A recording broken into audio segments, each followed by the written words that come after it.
Hello friends, welcome you all on Vidarbha IS academies online platform. आज आपण जो topic discuss करणार आहे आण्विक ऊर्जेसंबंधी डिस्कस करणार आहे.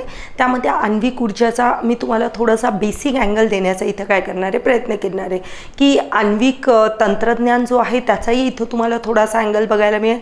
आण्विक ऊर्जा यासंबंधीही काही डिटेल्स बघायला मिळतील. सोबत इंडियाचा एक न्यूक्लिअर प्रोग्राम आहे, तोही प्रोग्राम तुमच्यासोबत इथं काय केला जाईल डिस्कस केला जाईल. ओके, लेक्चर जे असेल बायलिंग्वल असेल, म्हणजे दोन्ही आस्पेक्ट आपण इथं क्लिअर करण्याचा प्रयत्न करू. कारण थोडंसं ज्या काही टर्मिनॉलॉजीज आहेत या जनरली इंग्लिशमध्ये आपल्याजवळ अवेलेबल असल्यामुळं आपण याला दोन्ही लँग्वेजमध्ये ठेवण्याचा प्रयत्न करणार आहे. ओके, सो हा जो टॉपिक आहे हा टॉपिक जर तुम्ही बघायला गेले तर हा आपल्या मेन्समधला सायन्स अँड टेक्नॉलॉजी जो सब्जेक्ट आहे, जुन्या राज्यसेवा पॅटर्ननुसार सायन्स अँड टेक्नॉलॉजी जो सब्जेक्ट आहे त्याच्यामधला हा टॉपिक आहे आण्विक तंत्रज्ञान. ओके, तर त्यासंबंधी न्यूक्लिअर टेक्नॉलॉजी त्यासंबंधी आपण आज हे लेक्चर घेणार आहे. आणि अजून एक आपल्या जो टॉपिक आहे ऊर्जा, जो पहिला टॉपिक आहे त्या टॉपिकमध्ये हे आण्विक ऊर्जेचा एक तुम्हाला अँगल बघायला मिळेल. सो हा टॉपिक दोन्ही ठिकाणी तुम्हाला बघायला मिळू शकतो. सोबत याचं महत्त्व प्रिलिम्स पॉईंट ऑफ व्ह्यू पण जास्त आहे.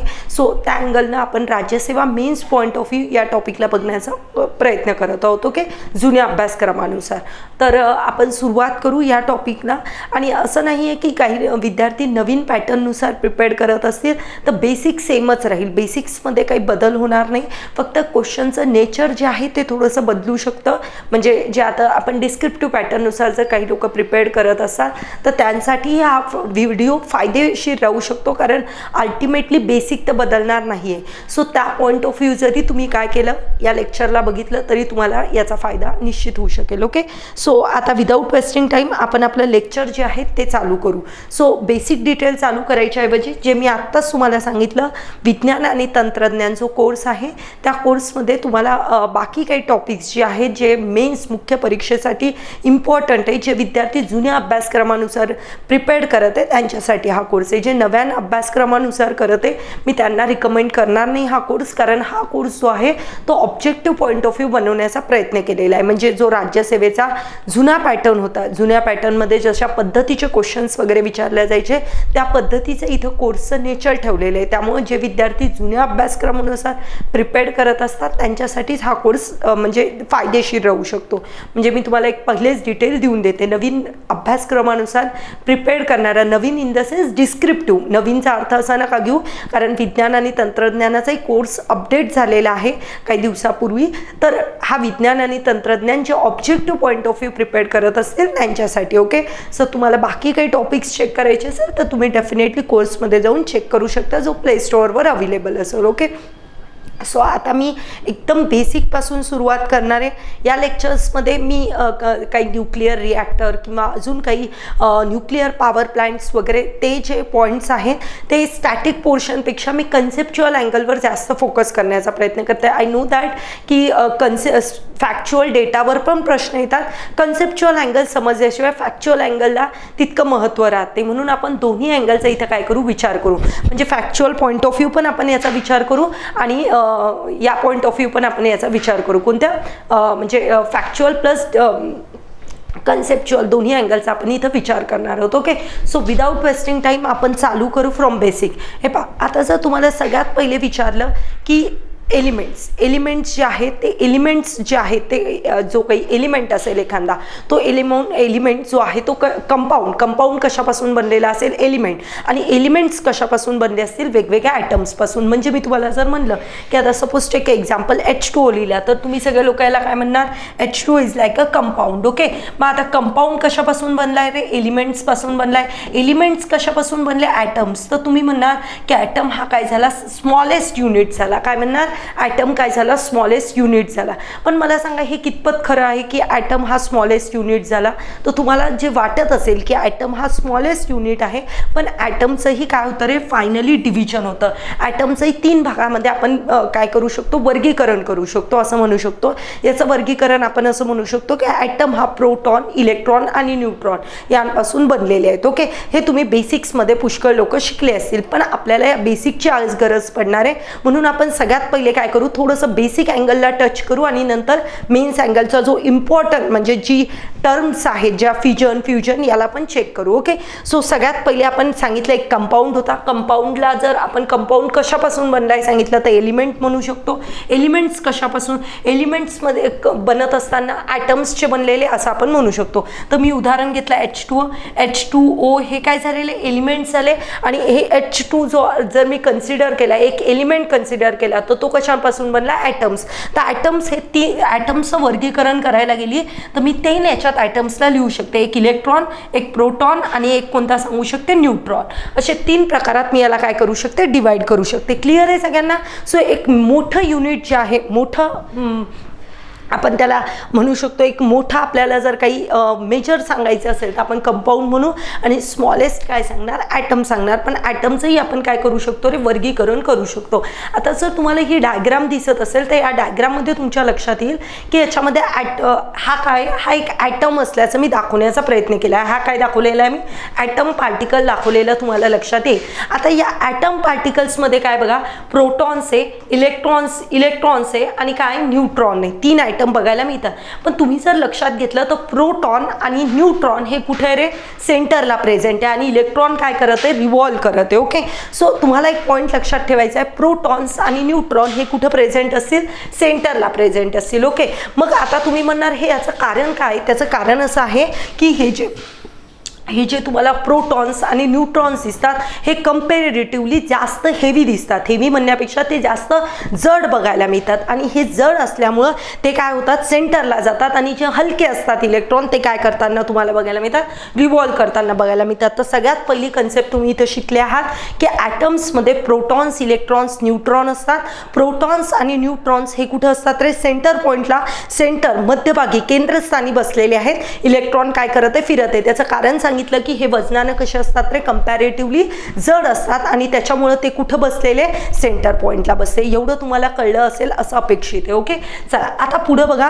तुम्हाला मी इथं थोडंसं माहिती असेल, न्यूट्रॉनवर कोणत्याही प्रकारचा चार्ज नसतो, प्रोटॉनवर पॉझिटिव्ह चार्ज असतो आणि इलेक्ट्रॉनवर तुम्हाला निगेटिव्ह चार्ज बघायला मिळतो. बरोबर आहे. सो अशा पद्धतीनं तुम्ही इथं सांगू शकता. आता तुम्हाला असं वाटत असेल की मॅडम इथं जर तुम्ही थोडंसं लक्षात घेसाल तर तुम्हाला हे निळं काहीतरी दिसत असेल आणि बाजूला पॉझिटिव्ह दिसत असतील. बरोबर आहे. आता मी काय पॉईंट सांगते त्याला व्यवस्थित समजून घ्या. पहा, मी जर अशा पद्धतीने एखादं स्ट्रक्चर काढलं न्यूट्रॉन आणि बाजूला असे त्याला काय केलेले, अटॅच करून ठेवले प्रोटॉन्सला मी कसं दाखवते, पॉझिटिव्ह साईन. ओके, हे काय अटॅच केले प्रोटॉन्स. तर तुमच्या लक्षात एक रूल येत असेल की मॅडम हे तर थोडंसं नियम आम्ही आतापर्यंत जे सायन्स शिकले त्या नियमांचं उल्लंघन करताना बघायला मिळते. काही लोकांना इथं क्लिक झालं असेल लगेच ही गोष्ट की हे कसं पॉसिबल आहे, प्रोटॉन आणि प्रोटॉन एकमेकांच्या जवळ कसे थांबलेले आहेत. प्रोटॉन ॲक्च्युली सिमिलर चार्जेस आम्ही आतापर्यंत शिकलोय की सिमिलर चार्जेस एकमेकाला काय करतात रे, एकमेकाला रिपेल करतात आणि सेम चार्जेस एकमेकाला रिपेल करतात आणि जे डिफरंट चार्जेस आहेत ते एकमेकाला अट्रॅक्ट करतात. मग या कंडिशन्समध्ये तर आपल्याला सिमिलर चार्जेस बघायला मिळत आहे. मग या कंडिशन्समध्ये काय झालं पाहिजे, रिपल्शन झालं पाहिजे. पण इथं आपल्याला रिपल्शन होताना बघायला मिळत नाही. मग याच्या मागं काय कारण आहे, तर याच्या मागं दुसरा तिसरा करून आपला न्यूट्रॉन आहे. हाच न्यूट्रॉन काय करतोय, यांना एका ठिकाणी बांधून ठेवण्यासाठी मदत करतोय. ही कन्सेप्ट व्यवस्थित समजून का, कारण हीच कन्सेप्ट आपल्याला पुढं कामात पडणार आहे. मी जेव्हा तुम्हाला फिजन रिॲक्शन शिकवेल त्यामध्ये याच कन्सेप्टचं आपल्याला काम पडणार आहे. मी आत्ताच काय सांगते की जो न्यूट्रॉन आहे त्याच्याजवळ जेवढी ताकद आहे त्या ताकदीमुळं किंवा त्याच्याजवळ जेवढं काही पोटेन्शियल आहे, त्याचं जड वेट म्हणा काही म्हणा, की तो काय करत आहे, ह्या पॉझिटिव्ह आयटम्सनी एकमेकांपासून रिपेल व्हायला पाहिजे. पण स्टील ते पॉझिटिव्ह चार्जेस असताना पण तिथं थांबून ठेवण्याला रिस्पॉन्सिबल आपला हा कोण आहे, न्यूट्रॉन आहे. ही कन्सेप्ट सगळ्यांना कळली. आणि इलेक्ट्रॉन काय करताय रे, फिरताय. तर हा आपल्याला रूल कळला. आणि हे सगळेजण जवळ काय, ॲक्च्युली यांनी तर एकमेकांपासून रिपेल व्हायला पाहिजे पण ते रिपेल नव्हता, जड होण्याच्या मागेही कारण कोण आहे, न्यूट्रॉन आहे. ओके, सो ही कन्सेप्ट तुम्हाला कळली असेल. कारण हे जे मी बेसिक सांगणार आहे याचं मला पुढं काम आहे तुमच्यासोबत. ओके, कारण हे जे सांगितलेलं बेसिक आहे ते आपल्याला रिॲक्शनमध्ये इम्प्लिमेंट करायचे. म्हणून सगळ्यात पहिले आपण काय पॉईंट डिस्कस केलं, ॲटमचं स्ट्रक्चर डिस्कस केलं. ॲटमचं स्ट्रक्चर सांगितल्यावर मी केंद्रस्थानी प्रोटॉन आणि न्यूट्रॉन सांगितलं आणि इलेक्ट्रॉन्स काय करते रिव्हॉल्व. त्याचं कारण सांगितलं वजन. वजनामुळे प्रोटॉन्स आणि न्यूट्रॉन सेंटरला येऊन बसतात, इलेक्ट्रॉन्स काय करतात तर रिव्हॉल्व करतात. ओके, प्रोटॉन्स ॲक्च्युली त्यांनी रिपेल करायला पाहिजे कारण सिमिलर चार्जेस रिपेल करतात, पण तिथं प्रेझेंट असलेला न्यूट्रॉन त्या सगळ्यांना बांधून ठेवण्याचं काम करतो. आणि सायन्स किंवा तुम्ही आतापर्यंत जे विज्ञान शिकले असाल त्याचा रूलला कुठंतरी चेंज करताना किंवा त्या रूलच्या विरोधात वागताना तुम्हाला बघायला मिळेल. आता अजून एक कन्सेप्ट तुम्हाला इथं बेसिकची थोडीशी माहीत असली पाहिजे. मी कोणताही एलिमेंट रिप्रेझेंट करत असताना मी काय करेल, वरती मास नंबर लिहिल. काय लिहिल, वरती मास नंबर रिप्रेझेंट करेल आणि खाली माझा ॲटॉमिक नंबर असेल. म्हणजे बघा, हायड्रोजन, हेलियम, लिथियम, बेरिलियम हे मी जे नावं लिहिली हे काय रे, ह्याचा जो सिक्वेन्स लिहिते हा म्हणजे हायड्रोजनचा एक काय असतो, हा ॲटॉमिक नंबर.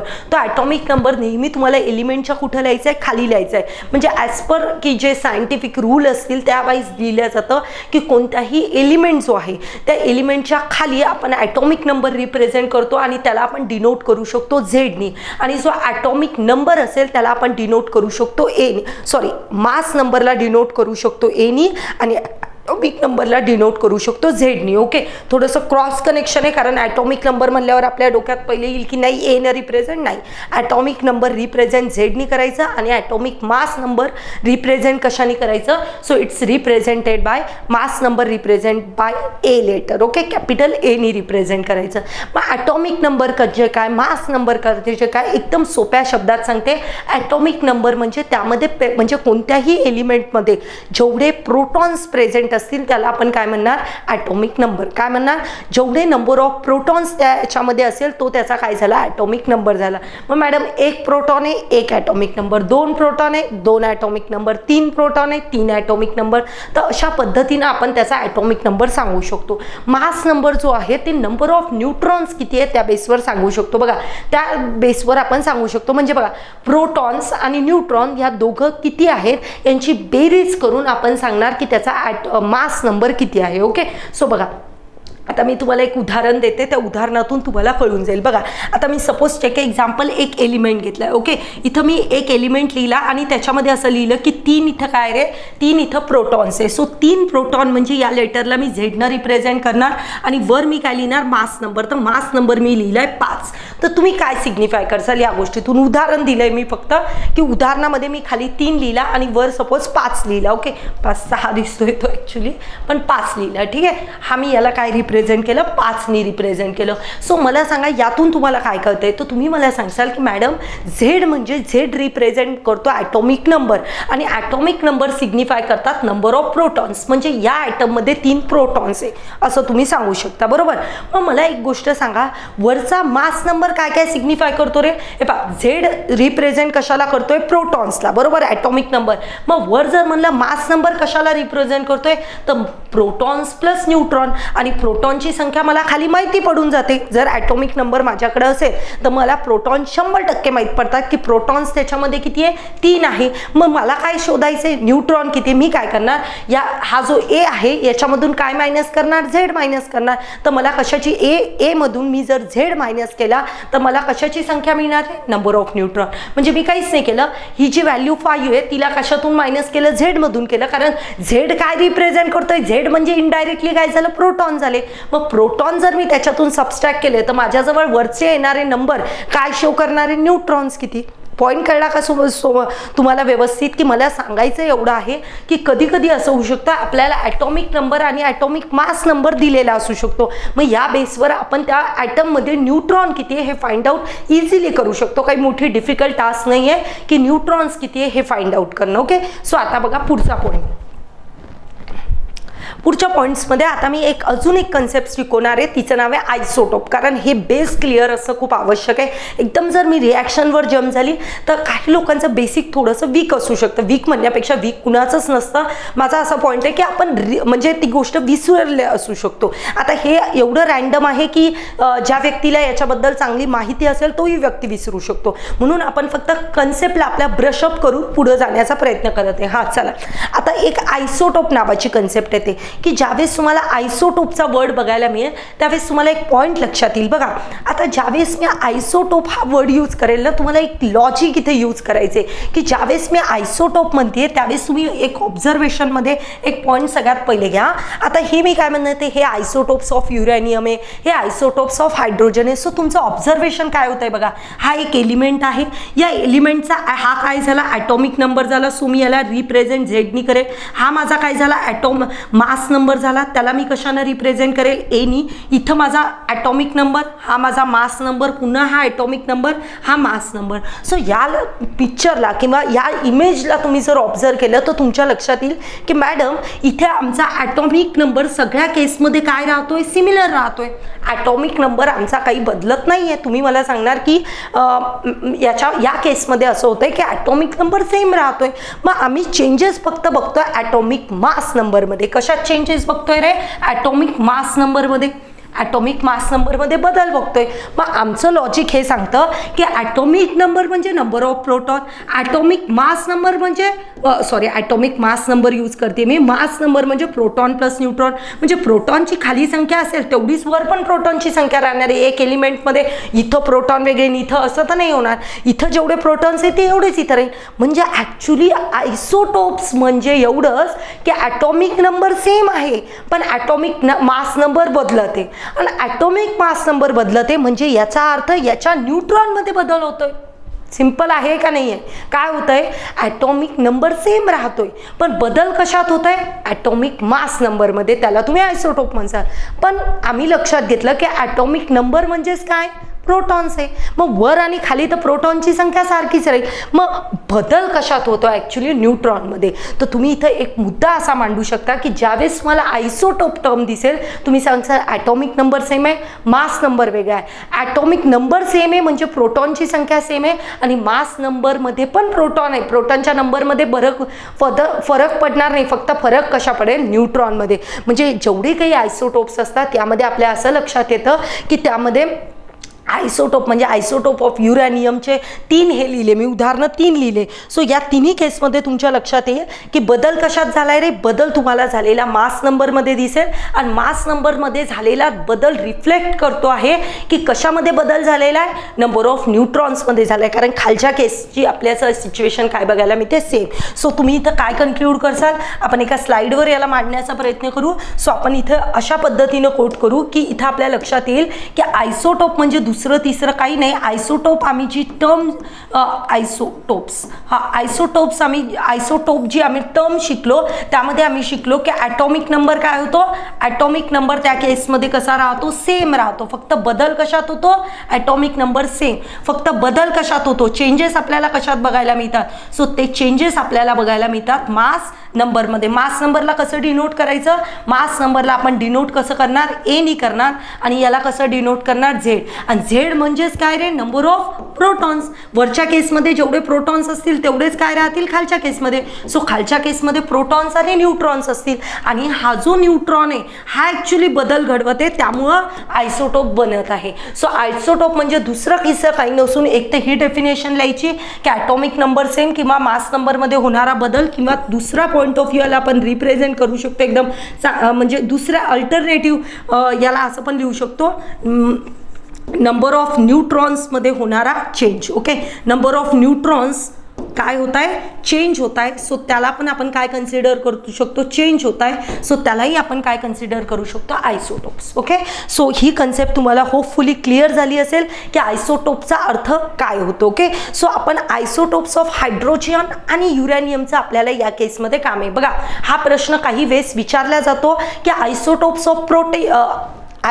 ऑफ हायड्रोजन 3 याच्यात डिवाइड केले जातात, protium, deuterium and tritium. Okay, so tritium तर याच्यामध्ये बदल आत्ताच सांगितलं, बदल कशात होणारे नाही, बदल होणारे मास नंबरमध्ये. मग खालचा आपला हायड्रोजनचा जो ॲटॉमिक नंबर असेल तो कसा राहील, सेम राहील. ओके, मग बदल कशात होणार, फक्त मास नंबरमध्ये. मास नंबरचा बदल काय रिफ्लेक्ट करतोय, न्यूट्रॉनमध्ये होणारा बदल. तर या केसमध्ये पहिल्या केसमध्ये प्रोटियममध्ये न्यूट्रॉन किती आहे, न्यूट्रॉन किती आहे प्रोटियममध्ये? 0. का? कारण वर आणि खाली दोन्हीकडं नंबर कसा दिलाय? 1 1.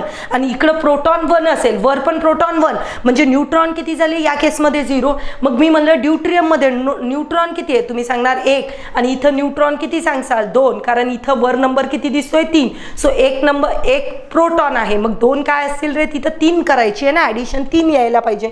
मग 2 काय राहतील? न्यूट्रॉन राहतील. तर तुम्ही नेहमी लक्षात ठेवायचं की प्रोटियम जर वर दिसला तर न्यूट्रॉन किती आहे? 0 आहे. आयसोटोप कशाचा? हायड्रोजनचा आहे, 0 न्यूट्रॉन आहे. नंतर जर विचारलं ड्यूट्रियम 1 न्यूट्रॉन आहे, आणि विचारलं ट्रिटियम किती न्यूट्रॉन आहे? 2 न्यूट्रॉन आहे. सो अशा पद्धतीनं आपण याचं बेसिक जे आहे ते काय केलेलं आहे? क्लिअर केलं आहे. आता आपली पुढची जी कन्सेप्ट असणार आहे त्या कन्सेप्टमध्ये आपण काय करणार आहे? पुढचा पॅरामीटरला डिस्कस करणार आहे. हे जे बेसिक्स आपण गेन केलं आहे त्याचाच आपल्याला पुढं फायदा होणार आहे. ओके, सो आपण आयसोटोप कन्सेप्ट शिकली, मास नंबर आणि ॲटॉमिक नंबर या बेसिसवर आपण न्यूट्रॉन प्रोटॉनचं थोडीशी आयडिया घेतली आणि हे स्ट्रक्चर पण आपण डिस्कस केलं. आणि त्यातल्या त्यात आपण एक पॉईंट पण डिस्कस केला की त्याला मधात का पकडून ठेवलेला आहे? तो पकडून ठेवणारा दुसरा तिसरा कोणी नसून कोण आहे रे? न्यूट्रॉन आहे. आणि न्यूट्रॉनमुळे आपल्या असं लक्षात येतं की तिथं काय झालेलं आहे? तो जो हे आहे काय प्रोटॉन्स आहे एकमेकांपासून रिपेल नव्हता, ते काय होत आहे? एकमेकांजवळ चिटकून राहिलेले, एकमेकांजवळच ते काय होत आहे? थांबून राहिलेले आहेत. ओके, सो आता पुढची कन्सेप्ट आपल्याला डिस्कस करायची आहे. तर इथे एक उदाहरण दिले, युरॅनियम 238. आता मला सांगा, युरॅनियम 238 नावाचा एक आयसोटोप आहे, युरॅनियम 235 नावाचा आयसोटोप आहे. आता इथं जर बघायला गेलं तर याच्यामध्ये प्रोटॉन किती आहे? 92. तर मी बघा असं लिहू शकते का? 92 खाली लिहिल आणि 92 प्लस किती लिहिलं आता? 146. जे येईल ते माझा काय झाला? हा माझा झाला मास नंबर, बरोबर. हा माझा काय झाला? Atomic number. करेक्ट. सो अशा पद्धतीने आपण त्याला लिहू शकतो. म्हणजे आता आपल्याला काम कशाचं पडणार आहे रे? न्यूट्रॉनचं. आता ती कन्सेप्ट झाल्यावर आपल्याला एक कन्सेप्ट अजून समजून घ्यायची आहे, फिसाईल आणि फर्टाईलचा अर्थ काय होतो. तर मी एकदम सोप्या आणि लेमन लँग्वेजमध्ये सांगण्याचा प्रयत्न करते की फिसाईलचा अर्थ काय होईल आणि फर्टाईलचा अर्थ काय होईल. हे पहा, फिसाईलचा अर्थ जर तुम्ही लक्षात घेतला तर तुमच्या असं लक्षात येईल. मी एक तुम्हाला एक काढून दाखवण्याचा प्रयत्न करते म्हणजे तुम्हाला थोडंसं त्याची एकदम आयडिया येईल. हे पहा, जर मी कोणतंही फिसाईल मटेरियल म्हणते, कोणतं मटेरियल म्हणते? हां, फिसाईल. मी जर असं म्हणते की एक मटेरियल फिसाईल आहे आणि दुसरं म्हणते एक मटेरियल फर्टाईल आहे, तर मी तुम्हाला एक लिहून दाखवते, त्यावेळेस तुम्ही एक अनुमान लावू शकता की मला म्हणायचं काय, किंवा याला मी डायग्रामनी जास्त चांगल्या प्रकारे सांगू शकते. बघा, एखादं मटेरियल आहे, सपोज एक एलिमेंट आहे, सपोज हा एक एलिमेंट आहे, तो काय करतो आहे? तो फिसाईल आहे. मी काय म्हणते? तो मटेरियल फिसाईल आहे, तर तो काय करतो? प्रॉडक्ट 1 आणि प्रॉडक्ट 2 अशा 2 याच्यामध्ये त्याचं काय करतो? कन्व्हर्जन करतो. प्रॉडक्ट 1 आणि प्रॉडक्ट 2 सोबत न्यूट्रॉन काढतो. ओके, आणि जर मी म्हणते फर्टाईल एलिमेंट आहे, तर एक एलिमेंट आहे, त्या एलिमेंटचं दुसऱ्या एलिमेंटमध्ये हा X1 एलिमेंट होता, हा X2 एलिमेंटमध्ये कन्व्हर्जन झालं आणि नंतर त्यापासून 2 काय मिळाले? प्रॉडक्ट 1 प्रॉडक्ट 2 आणि सोबत न्यूट्रॉन निघाले. क्लिअर झाली का तुम्हाला? मला सांगायचं काय? तर इथं मी सांगितलं काय बघा, इथं सांगण्याचा काय प्रयत्न केला? पहिलं मटेरियल कसं दाखवलं मी? फिसाईल मटेरियल दाखवलं. सो फिसाईल मटेरियल काय शो करतोय? फिसाईल मटेरियलमध्ये फिसाईल मटेरियल, हा बरोबर, फिसाईल मटेरियलमध्ये काय शो होतंय की एखादा एलिमेंट डायरेक्ट कशात बनला रे? प्रॉडक्टमध्ये कन्वर्ट झाला आणि सोबत न्यूट्रॉन रिलीज झाले. आणि ज्यावेळेस मी फर्टाईल मटेरियल मिळणे, त्या फर्टाईल मटेरियलचा अर्थ असेल की एक एलिमेंट कशात तरी कन्वर्ट झाला आणि मग त्यापासून प्रॉडक्ट बनले. म्हणजे बघा, उदाहरणार्थ मी सांगते की इथं मी लिहू शकते युरॅनियम 235 खाली लिहिल 92. ओके, हे कशाचं उदाहरण झालं? हे फिसाईल मटेरियल आहे. आणि युरॅनियम 238 खाली 92 हा जो आयसोटोप आहे तो कशाचं उदाहरण आहे? फर्टाईल मटेरियलचं. प्लुटोनियम पण आपण लिहू शकतो, हे पण कशाचं उदाहरण आहे? Fertile material. म्हणजे याच्यामध्ये काय करावं लागतं की एक जो एलिमेंट आहे त्याला कशात तरी कन्वर्ट व्हावं लागतं, ते कन्वर्ट झाल्यानंतर 2 प्रॉडक्ट बनतात. म्हणजे तुम्हाला असं वाटतं का की फर्टाईल मटेरियल जे असेल त्याला आपल्या कोणत्या तरी प्रॉडक्टमध्ये कन्वर्ट होईल आणि नंतर काय बनतील? प्रॉडक्ट बनतील. सो ही थोडीशी रिॲक्शन कशी होते? मोठी होते. आणि या केसमध्ये काय होतं की रिॲक्शन थोडीशी फास्ट होते, कारण इथं डायरेक्ट काय बनतात रे? प्रॉडक्ट बनतात. सो फिसाईल आणि फर्टाईल मटेरियल तुम्हाला एक थोडंसं लॉजिक क्लिअर झालं असेल. ओके, सो आता आपण या याच्यामध्ये थोडंसं बघण्याचा प्रयत्न करू की काय दिलेलं आहे. बघा, सगळ्यात पहिले काय दिलंय की फिसाईल आयसोटोप जो आहे तो अंडरगो कोणती रिॲक्शन करतो? Fission reaction. डायरेक्ट तो काय करतो रे? हा आयसोटोप काय करतो? Fissile reaction fission reaction reaction perform करतो. आणि इकडे काय दिलंय, हा आयटम काय करतो, फिसाईल आयसोटोप कन्वर्ट कशात होतो, फिसाईल आयसोटोप. बघा आता मी जर इथं तुमच्या लक्षात येत असेल तर इथं काय झाले रे, डायरेक्ट दोन प्रॉडक्ट बनून गेले. कुठं, फिसाईल मटेरियल. फर्टाईल मटेरियलमध्ये काय झालं, फर्टाईल मटेरियल कशात बनला, फिसाईल हा फर्टाईल मटेरियल होतं. कोणतं मटेरियल होतं, फर्टाईल मटेरियल. फर्टाईल मटेरियल कशात बनलं, फर्टाईल मटेरियलचं रूपांतर कशात झालं, फिसाईल मटेरियल. फिसाईल मटेरियलचं रूपांतर कशात होतंय, दोन प्रॉडक्ट्समध्ये होतंय आणि मग न्यूट्रॉन बनतोय. पॉईंट कळला, या प्रॉडक्टमध्ये होतंय म्हणजे इथं कोणती रिॲक्शन होतीये, फ्युजन रिॲक्शन होती. पॉईंट कळला का. आता अजून याला एकदम स्पेसिफिक जर सांगायचं झालं तर बघा, आपण तीच रिॲक्शन मी एकदम सोप्या शब्दात अजून लिहिते की फर्टाईल मटेरियल असेल, काय लिहू शकते, जर फर्टाईल मटेरियल असेल तर फर्टाईल मटेरियल काय होतं, फिसाईल मटेरियलमध्ये कन्वर्ट होतं आणि फिसाईल मटेरियलमध्ये कन्वर्ट झाल्यानंतर तो काय करतो, फ्युजन रिॲक्शन घेतो. कोणती रिॲक्शन करतो, फ्युजन रिॲक्शन. उदाहरण लिहून दाखवते मी, एक उदाहरण मी इथं लिहू शकते, फ्युजन रिॲक्शन परफॉर्म करतो. उदाहरणार्थ युरॅनियम 238 हे कोणतं मटेरियल होतं, फर्टाईल मटेरियल. ते कशात रूपांतरित होईल, फिसाईल मटेरियल. U235 आणि खाली 92 आणि मग हा काय करेल, फ्युजन रिॲक्शन परफॉर्म करून बेरियम आणि क्रिप्टॉन नावाचे दोन प्रॉडक्ट तयार करेल, सोबत न्यूट्रॉन बनवेल.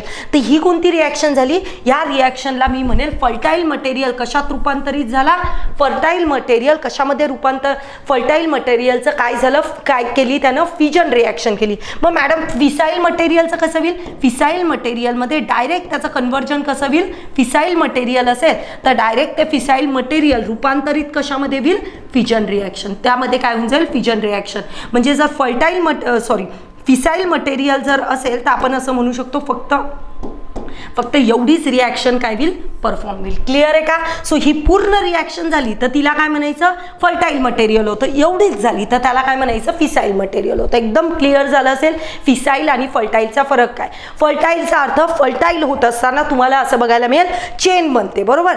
फर्टाईलचं फिसाईल बनायचं, फिसाईलचं फ्युजन रिॲक्शन होईल. इथं काय होईल, फिसाईल मटेरियल असेल तर डायरेक्ट फ्युजन रिॲक्शन होईल. सिम्पल.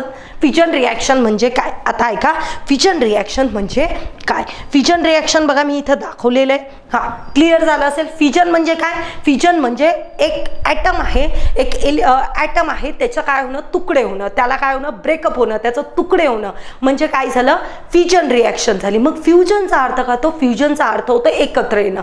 तर इथं फ्युजन रिॲक्शन तुम्हाला जेव्हा बघायला मिळेल तेव्हा ॲटम्स काय होतात रे, ॲटम्स जे आहेत ते काय होतात, स्प्लिट होतात, तुटतात. आणि इकडं फ्युजन रिॲक्शन्समध्ये ते ॲटम्स काय होतात, एकत्र येतात. ओके.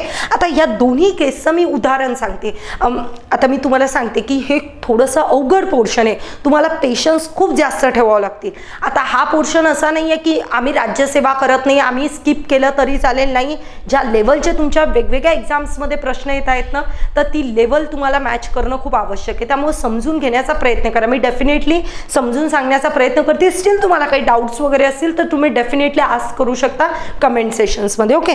सो बघा आता इथं मी काय सांगितलं तुम्हाला, हा पॉईंट सांगितला. कोणता पॉईंट सांगितला, फिसाईल आणि फर्टाईल. तर मी काय सांगितलं की कशा पद्धतीनं रिॲक्शन होईल ते सांगितलं. ओके. सो यामध्ये मी तुम्हाला एक डायग्राम दाखवून एकदम स्पष्ट केलं की फिसाईल मटेरियलचा अर्थ काय असतो, फ्युजन रिॲक्शनचा अर्थ काय असतो की ॲटमचं ब्रेकअप होणं, आणि फ्युजन रिॲक्शनचा अर्थ काय असतो, एकत्र येणं. मग तुमच्या मनात एक प्रश्न घुमत असेल की मॅडम आम्हाला एवढं सांगा सगळ्यात पहिले की हे होणार कशामुळे, हे ॲटम तुटणार का आहे. कारण तुम्ही सांगितलं ॲटम तुटणार आहे, तुम्ही आता इथं आम्हाला दाखवलं की हे काय होतंय, हा काय होतोय, हा ॲटम काय होतोय, तुटतोय.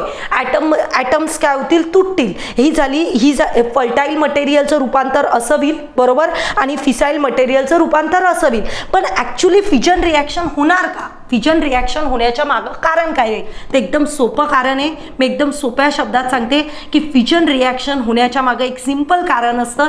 ते कारण आहे त्याच्यावर बंबार्ड केलेला, कारण काय आहे, त्याच्यावर जी बंबार्डमेंट होते किंवा आपण म्हणू शकतो एका न्यूट्रॉन त्याच्यावर काय केला जातो, न्यूट्रॉन त्याच्यावर काय केला जातो, फेकल्या जातो. काय केला जातो, न्यूट्रॉन फेकल्या जातो. आणि त्यामुळं कोणती रिॲक्शन होते रे, फ्युजन रिॲक्शन. उदाहरणार्थ सांगते, हे ऐका की फिजन रिॲक्शनचं कारण काय होतं, त्यावर न्यूट्रॉन फेकला जातो. आता तुम्हाला सुरुवात बेसिक आठवा, पटपट बेसिक आठवा. इथं साईडला कोण आहे रे, पॉझिटिव्ह चार्जेस आहे. पॉझिटिव्ह चार्जेस म्हणजे कोण बसलेले, प्रोटॉन. हा न्यूट्रॉन त्याच्या सेंटरमध्ये बसलेला आहे. मी सांगितलं होतं आल्या की हा प्रोटॉननं काय केलेले, हे प्रोटॉन एकमेकांजवळ काय झालेले, चिकटून बसलेले. ते चिकटून बसण्याचं कारण काय आहे, ते रिपेल न होता चिकटून बसले, त्याला कारण आपला न्यूट्रॉन आहे. न्यूट्रॉननं तेवढा फोर्स एक्झस्ट करून काय केलेलं आहे, त्यांना पकडून ठेवलेले. पण आता एक लक्षात घ्या, आता सपोज हा कशाचा आयटम होता, युरॅनियमचा आयटम होता. आता या युरॅनियमच्या आयटममध्ये काही न्यूट्रॉन होते आणि काही प्रोटॉन्स होते आणि बाजूनं काय फिरत होते, इलेक्ट्रॉन होते. असं याचं स्ट्रक्चर होतं. आता मी काय केलं, सडनली एक न्यूट्रॉन आणला आणि याच्यावर बंबार्ड केला. कशावर, या युरॅनियमच्या आयटमवर. काय केलं, एक न्यूट्रॉन आणला आणि युरॅनियमच्या आयटमवर बंबार्ड केला. आता याचं जे कंपोजिशन आतमध्ये फिक्स होतं, त्या बेसिसवर यानं काय केलं होतं, प्रोटॉन्स पकडून ठेवले होते. आता मी काय केलं, एक बाहेरून न्यूट्रॉन घेतला आणि त्याच्यावर आदळला. मला सांगा, तो आतली एनर्जी त्यानं जेवढी काही पकडून ठेवलेली होती, इथं काय शेवटी एनर्जी काय केलेली आहे, त्या न्यूट्रॉननं काय केलेलं, पकडून ठेवलेलं आहे. सो आतमध्ये एनर्जी स्टोअर झालेली आहे युरॅनियम आयटममध्ये, हो झालेली आहे. मग आता काय झालं, जसा मी न्यूट्रॉन बंबार्ड केला, सो याच्या आतली एनर्जी काय झाली, बाहेर पडली. एनर्जी काय झाली रे, पूर्ण बाहेर पडली. ही जी रिॲक्शन झाली, हिलाच ही एनर्जी बाहेर पडणं, ऊर्जा बाहेर पडणं, याच रिॲक्शनला आपण काय म्हणतो, फिजन रिॲक्शन. कोणती रिॲक्शन म्हणतो, फिजन रिॲक्शन. क्लिअर आहे तुम्हाला. सो फिजन रिॲक्शन म्हणजे दुसरं तिसरं काही नाही, ऑटोमॅटिक काहीच होत नाही. युरॅनियम ॲटम आहे, त्याच्यावर जोपर्यंत मी न्यूट्रॉन बंबार्ड करणार नाही तोपर्यंत फिजन रिॲक्शन होणार नाही. सो फिजन रिॲक्शन इथं होते आणि तिला कारणही सांगितलं मी की इथं काय केलं तुम्ही, एक म्हणजे आता युरॅनियम आयटम होता, त्याच्यामध्ये मी सांगितलं 92 प्रोटॉन्स होते आणि काहीतरी सपोज 143 तिथं न्यूट्रॉन होते. आता काय केलं, एक न्यूट्रॉन ॲड करून दिला. मग याचं कंपोजिशन बदललं का नाही, त्याची जेवढं तो काही सांभाळून ठेवत होता, त्याच्या पोटेन्शियलच्या बाहेर तुम्ही त्याच्यावर एखादा न्यूट्रॉन अटॅक केला तर तो काय होईल, ब्रेक होईल का नाही होईल.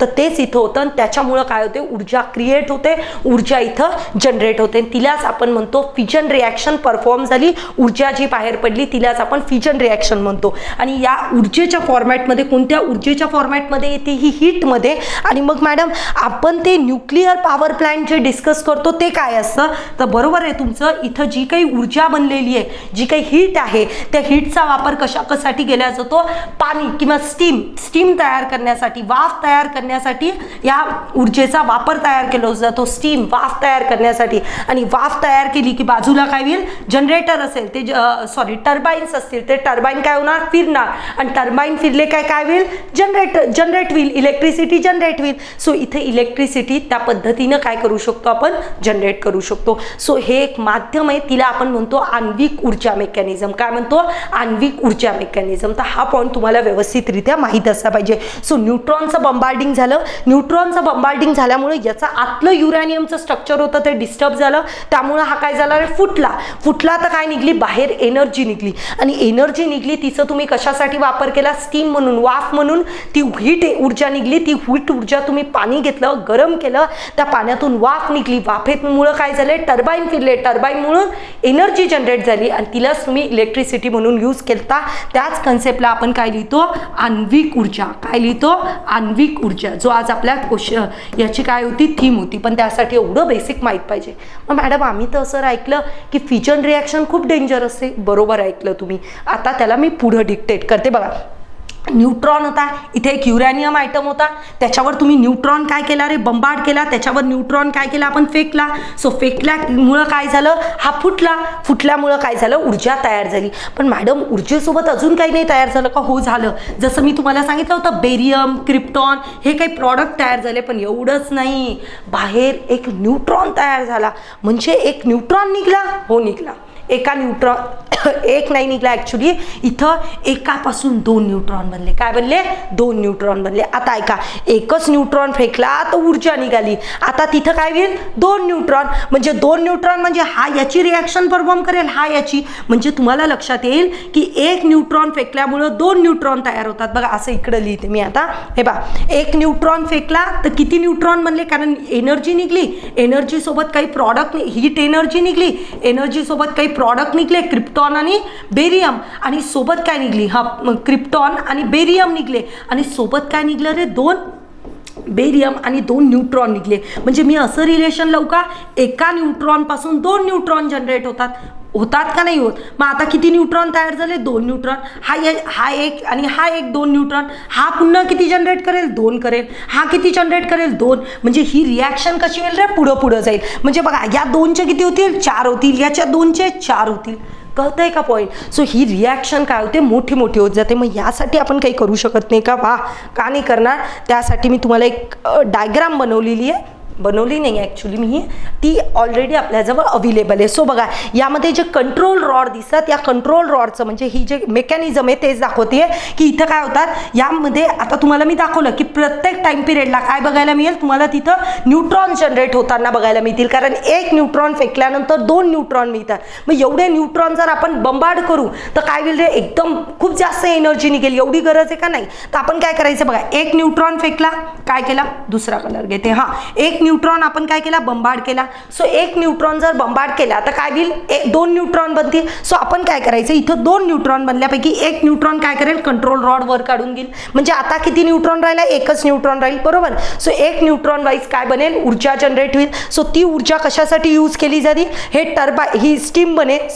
इथं स्टीम वगैरे बनेल. ती स्टीम आपण कशासाठी यूज करू शकतो, ती स्टीम अशा पद्धतीच्या मेकॅनिझम मध्ये आहे की त्या स्टीम वाईज काय होईल, टर्बाईन्स वगैरे फिरतील आणि टर्बाईन्स फिरल्यामुळे इलेक्ट्रिसिटी जनरेट होईल. सो अशा पद्धतीने हे काय करतं, काम करतं. सो सांगायचा पॉईंट एवढाच आहे की एक न्यूट्रॉन जर सोडला तर जेवढी ऊर्जा आपल्याला मिळायची तेवढी बस असते, काफी आहे आपल्याला, त्याच्यापेक्षा जास्त ऊर्जा पाहिजे नाही. पण काय होतं, एका न्यूट्रॉनचे 2 न्यूट्रॉन बनतात. मग 2 न्यूट्रॉनच्या पुढं अनेक बनू शकते. सो ही चेन रिॲक्शन होते. म्हणून या चेन रिॲक्शनला थांबवण्यासाठी आपण कशाचा यूज करतो, कंट्रोल रॉडचा यूज करतो. आणि कंट्रोल रॉडच्या माध्यमातून एक न्यूट्रॉनला काय करून घेतो, पिकअप करून घेतो. सो या कन्सेप्टला आपण म्हणतो फिजन रिॲक्शन. कोणती रिॲक्शन म्हणतो, फिजन रिॲक्शन. आणि फिजन रिॲक्शन ही नेहमी तुम्हाला कशी बघायला मिळेल, चेनमध्ये होताना बघायला मिळेल. क्लिअर आहे. सो फिजन रिॲक्शन ही कशी होते, चेनमध्ये होताना आपल्याला बघायला मिळू शकते. क्लिअर आहे. सो ही कोणती रिॲक्शन आहे, ही रिॲक्शन आहे फिजन रिॲक्शन. कोणती रिॲक्शन आहे, फिजन रिॲक्शन. सो या रिॲक्शन्समध्ये तुम्हाला लक्षात येईल, इथं दिसत असेल बेरियम, क्रिप्टॉन आणि न्यूट्रॉन बनले. ओके. सो आता इकडे बघा काय दिले, फ्युजन रिॲक्शन. सो फ्युजन रिॲक्शनमध्ये काय होतं, 2 ॲटम्स एकमेकांसोबत काय होतात, जुळतात. आता तुम्ही म्हणणार मॅडम, जसं तिकडं आपण ॲटमला फोडलं, त्या ॲटमला फोडण्याच्या मागे कोण कारण रिस्पॉन्सिबल होतं, तुम्ही सांगितलं न्यूट्रॉन होता.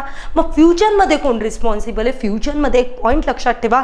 मी तुम्हाला मला असं वाटतं की मी तुम्हाला एक व्हिडिओ सांगितला होता, आदित्य L1 मिशन, तो जरूर बघा. त्यामध्ये मी तुम्हाला मेकॅनिझम सांगितलं होतं की सूर्य जो आहे त्या सूर्यामध्ये कोणती रिॲक्शन होतीये, तर तिथे होते फ्युजन रिॲक्शन. आणि फ्युजन रिॲक्शन ही अशा ठिकाणी होते की ज्या ठिकाणी टेम्परेचर कसं असतं, खूप जास्त हाय असतं. कसं असतं, टेम्परेचर खूप जास्त असतं, हाय असतं. म्हणजे ड्यूट्रियम आणि ट्रिटियम ॲटम्सला कंबाईन करायसाठी मला काय लागेल, हाय टेम्परेचर लागेल. आणि त्या कंडिशन्समध्ये मी काय करू शकेल, त्या कंडिशनमध्ये मी फ्युजन रिॲक्शन परफॉर्म करू शकेल. सो ड्यूट्रियम आणि ट्रिटियमला कंबाईन केल्यामुळे हेलियम प्रॉडक्ट बनेल आणि सोबत न्यूट्रॉन्स निघतील. अशा पद्धतीने ही रिॲक्शन होईल. पण ही रिॲक्शन चेन रिॲक्शन होत नाही, जशी फ्युजन रिॲक्शन होते. ओके. सो अशा पद्धतीनं फ्युजन रिॲक्शन इथं परफॉर्म केल्या जाते. सो ही झाली फ्युजन रिॲक्शन, ही झाली फ्युजन रिॲक्शन. फ्युजन रिॲक्शनला ही चेन रिॲक्शन होत नाही. ओके. पण या केसमध्ये चेन रिॲक्शन होते. मग मॅडम तुम्ही मला विचारसाल, न्यूक्लिअर पॉवर प्लांट जे आताच टायटल आहे आपल्या लेक्चरचं, आण्विक ऊर्जा, ही आण्विक ऊर्जा बनवत असताना तुम्हाला एक पॉईंट लक्षात ठेवायचा आहे की आण्विक ऊर्जा बनवत असताना फ्युजन प्रोसेसचा वापर केला जात नाही. हा सगळ्यात महत्त्वाचा पॉईंट आहे. आण्विक ऊर्जा कोणत्या रिॲक्शनच्या माध्यमातून बनवल्या जाते, मोस्ट इम्पॉर्टंट प्रश्न.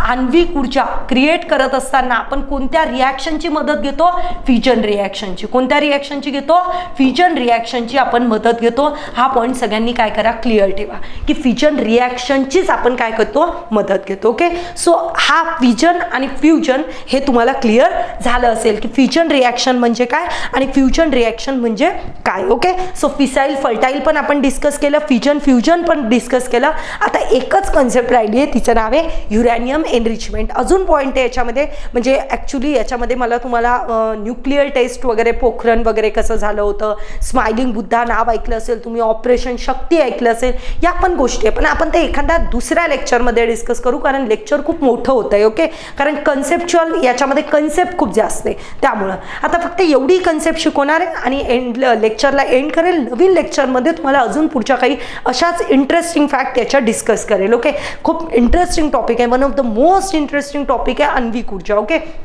आणि भविष्य याचंच आहे. भविष्यामध्ये आता तुम्हाला मी आत्ताच सांगितलं की आण्विक ऊर्जा बनवत असताना फ्युजन प्रक्रियेचा वापर केला जातो. फ्युजन प्रक्रियेचा वापर केला जात नाही. मग त्यावरच आता काय चालू आहे, वेगवेगळ्या लॅबोरेटरीज रिसर्च करत आहे.